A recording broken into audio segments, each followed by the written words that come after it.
Senyum dong. Jib. Oke, senyum dong, oke. Jangan nunduk. Oke, senyum dong. Katasin. Katanya jago. Motor gua telat 2 bulan nih, Pe. Bencong.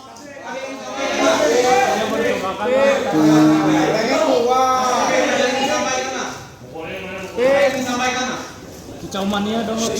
Pakai mic, Pak. Ngomong.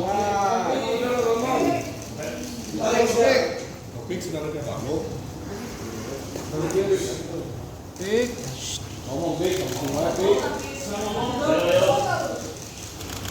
Saya maaf, sebuah kasus yang saya lakukan, saya salah, saya menyesal, saya minta maaf. Kenapa kok tega banget sih? Gimana pikirannya coba dijelasin sekarang? Coba jelasin ngomong sekarang. Kenapa diem aja? Kok minta maaf sih? Mas, korbannya udah cacat sih. Sudah berapa orang yang Mas Taufik lukai, Mas? Sudah berapa orang, Mas? 2 atau lebih mungkin? Jawab. Silakan. Mana suaranya? Silakan, Mas, untuk kami jawab, Mas juga. Danga. Jangan nangis. Katanya jago. Silakan dijawab, Mas. Silakan, Mas. Pik, kita diukur di mana, Pik? Nangis. Matanya, weh. Matanya tolong. Pak Gubernur mungkin ada yang mau disampaikan, Pak?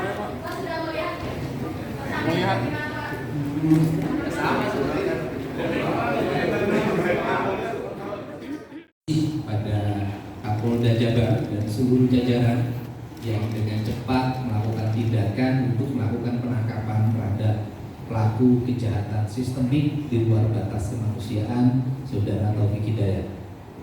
Yang kedua, bahwa secara psikologi dan sosiologi, setiap orang yang mengalami masalah gangguan kesehatan yang disebabkan gangguan kesehatan alamiah maupun gangguan kesehatan karena kesengajaan dan tindak pidana itu seringkali menimbulkan 2 hal.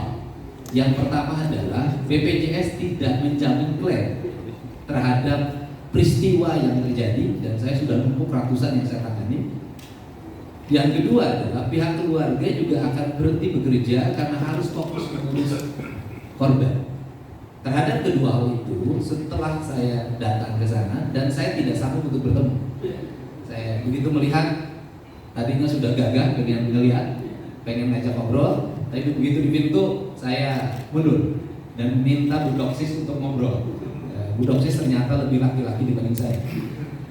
Kemudian dari situ Pemda Provinsi Jawa Barat sudah memutuskan, pertama, bahwa terhadap korban dijamin seluruh pelayanan kesehatannya sampai sembuh. Berdasarkan catatan keuangan yang saya miliki hari ini, maka dibutuhkan dalam 2 minggu ini sebesar 1 miliar rupiah, dan kami menyiapkannya.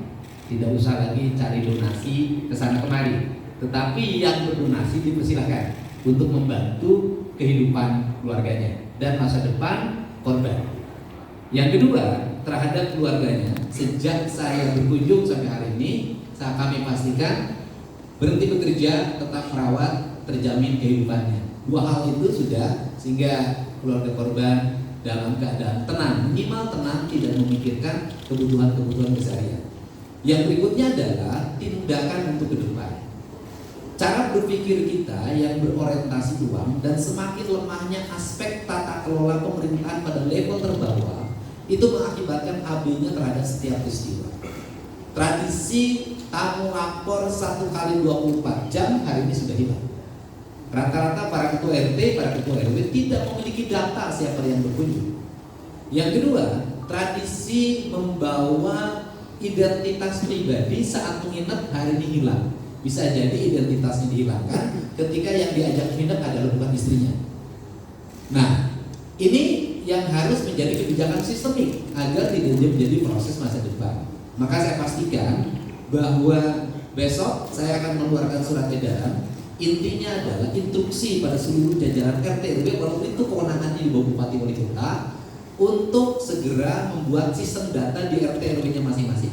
Setiap pemilik kos, rumah kontrakan, setiap orang datang ke situ harus difoto, dilampirkan KTP-nya, disetorkan ke sistem data yang ada di RT dan RW. Ini akan memudahkan, karena bukan hanya persoalan ini, persoalan kejahatan terorisme segala macam bisa terjadi karena dan sering ditangkap di tempat-tempat kontrakan.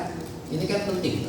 Kemudian yang berikutnya adalah bahwa perspektif dalam kehidupan keluarga tidak bicara ini, tapi bicara pelindungan anak-anak kita, apalagi yang di bawah umur. Setiap orang tua harus melakukan pendampingan terhadap anaknya ketika anaknya berkomunikasi, berjalan, atau ada yang dikunjungi oleh pihak lain. Karena itu masih di bawah perwalian, bagi yang di bawah perwalian, dan orang tuanya wajib untuk mendampingi. Sehingga hari ini kita melihat begitu bebasnya banyak sekali pasangan yang masih kadang di bawah umur tanpa pengawasan orang tua. Ini untuk kepentingan yang lain. Untuk yang terakhir, saya pernah menyampaikan sayembara. Siapa yang bisa melihat wajahnya, melaporkan Saudara Taufik Hidayat akan dikasih 250 juta. Dan ternyata berdasarkan penjelasan dari Pak Kapolda, sayembara ini memiliki efek psikologi terhadap tersangka, yaitu dia pergi kemanapun merasa banyak orang yang mengawasi, sehingga dia mengalami kebingungan. Karena mengalami kebingungan, maka dia balik lagi ke Bandung, dan setelah di Bandung